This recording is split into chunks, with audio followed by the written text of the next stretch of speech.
বিসমিল্লাহির রহমানির রহিম। সুপ্রিয় শিক্ষার্থীবৃন্দ, আজকে আমরা অষ্টম শ্রেণীর ইসলাম ধর্ম শিক্ষা, ইসলাম শিক্ষা পাঠ 4 নিয়ে আলোচনা করব। আলোচনার বিষয়বস্তু হল রিসালাত।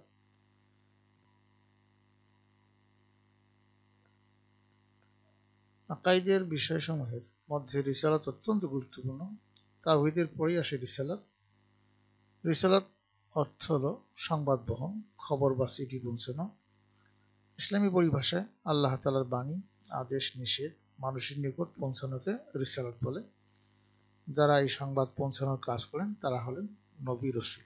তাহলে নবী রসুল কাকে বলে, এখান থেকে আমরা পেয়ে যাব রিসালাত ও নবী রসুলের উপর বিশ্বাস করা ফরজ বা আবশ্যক। আকাইদ। নবী রসুলের সংখ্যা। আল্লাহ তাআলা মানব জাতির হেদায়েতের জন্য বহু নবী রসুল দুনিয়াতে পাঠিয়েছেন। পৃথিবীতে এমন কোনো জাতি ছিল না যেখানে আল্লাহ তাআলা নবী রসুল প্রেরণ করেননি। আল কোরআনে আল্লাহ তাআলা বলেছেন, ওয়ালিকুল্লি কওমিন হাদিন। আর অর্থ আর প্রত্যেক জাতির জন্য পথ প্রদর্শক রয়েছে। সূরা আর রাদ আয়াত হল 7। কোরআন মাজিদে আমরা মাত্র 25 জন নবী রসুলের নাম দেখতে পাই, কিন্তু প্রকৃতপক্ষে তাদের সংখ্যা ছিল অনেক।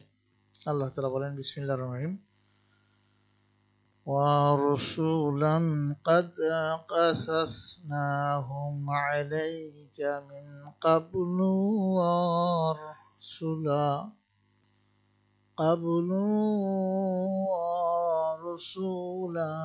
لَمْ نَقْصُصْهُمْ عَلَيْكَ। অর্থাৎ অনেক রাসূল প্রেরণ করেছি যাদের কথা ইতিপূর্বে আপনাকে বলেছি, এবং অনেক রসুল প্রেরণ করেছি যাদের কথা আপনাকে বলিনি। সূরা আন-নিসা আয়াত হলো 164। কোরআন মাজিদে বা কোনো নির্ভরযোগ্য হাদিসে তাদের সংখ্যা সুনির্দিষ্ট করে বর্ণনা করা হয়নি। এক্ষেত্রে আমরা বিশ্বাস রাখবো যে আল্লাহ তাআলা যত নবী রসুল পাঠিয়েছেন তাদের সবার উপর আমরা ঈমান রাখি। এদের মধ্যে সর্বপ্রথম নবী ছিলেন হযরত আদম আলাইহিস সালাম, এবং সর্বশেষ নবী ও রসুল হলেন আমাদের প্রিয় নবী হযরত মুহাম্মদ সাল্লাল্লাহু আলাইহি ওয়াসাল্লাম। নবী ও রসুলের মধ্যে কিছু পার্থক্য আছে। অর্থগত দিক থেকে এই দুইটি শব্দের মধ্যে কিছুটা পার্থক্য রয়েছে।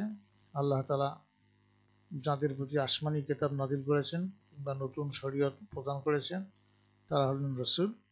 আর যার প্রতি কোনো কিতাব অবতীর্ণ হয়নি কিংবা যাকে কোনো নতুন শরীয়ত দেওয়া হয়নি তিনি হলেন নবী। তিনি তার পূর্ববর্তী রসুলের শরীয়ত প্রচার করতেন। এই হিসাবে সকল রসুলই নবী ছিলেন, কিন্তু সকল নবী রসুল ছিলেন না। এই কথাটি কিন্তু পরীক্ষায় আসে যে সকল নবী রসুল ছিলেন না, কিন্তু সকল রাসূলই নবী ছিলেন। এটা ব্যাখ্যা করো। তাহলে এখান থেকে তোমরা ব্যাখ্যাটি লিখবে। যেমন আমাদের নবী সাল্লাল্লাহু আলাইহি সাল্লাম ছিলেন একাধারে নবী ও রাসূল। হযরত নূহ আলাইহিস সালামের উপর কোনো কিতাব নাযিল হয়নি, কিন্তু তার দ্বারা শরীয়তের বিধিবিধান প্রচার ও প্রবর্তন হয়েছে। তিনিও রাসূল ছিলেন। অপরদিকে হযরত হারুন আলাইহিস সালাম ছিলেন মাত্র নবী, তার প্রতি কোনো কিতাব নাযিল হয়নি। তিনি হযরত মূসা আলাইহিস সালামের শরীয়ত প্রচার করতেন। রিসালাতের তাৎপর্য। নবী রসুলগণ ছিলেন মানুষের প্রতি আল্লাহ তাআলার বিশেষ নিয়ামত স্বরূপ। তারা সকলকে তাওহীদের পথে ডাকতেন, কুফর, শিরক, নিফাক থেকে সতর্ক করতেন, উত্তম চরিত্র ও নৈতিক শিক্ষা প্রদান করতেন।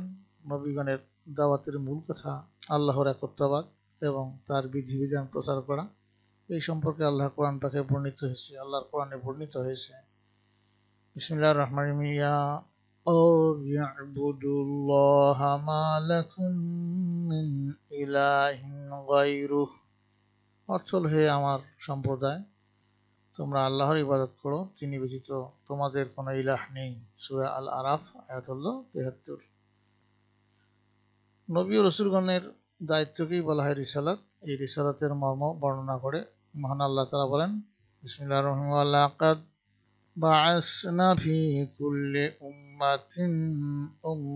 উম্মাতির রাসূলান আন ই'বুদুল্লাহা ওয়াজতানিবুত তাগুত।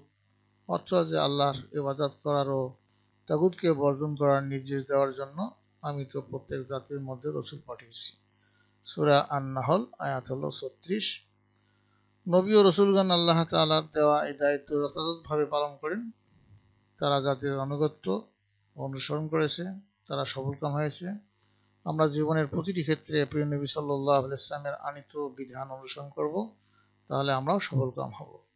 তোমাদের কাজ হলো শিক্ষার্থীরা রিসালাত পাঠটি নীরবে পড়বে অথবা রিসালাতের মর্ম সম্পর্কে 5টি বাক্য লিখে শিক্ষককে দেখাবে। আজকে এই ছিল ক্লাসের আলোচনার বিষয়বস্তু। পরবর্তী ক্লাসে আমরা পার্ট 5 নিয়ে খতমে নবুয়ত নিয়ে আলোচনা করব।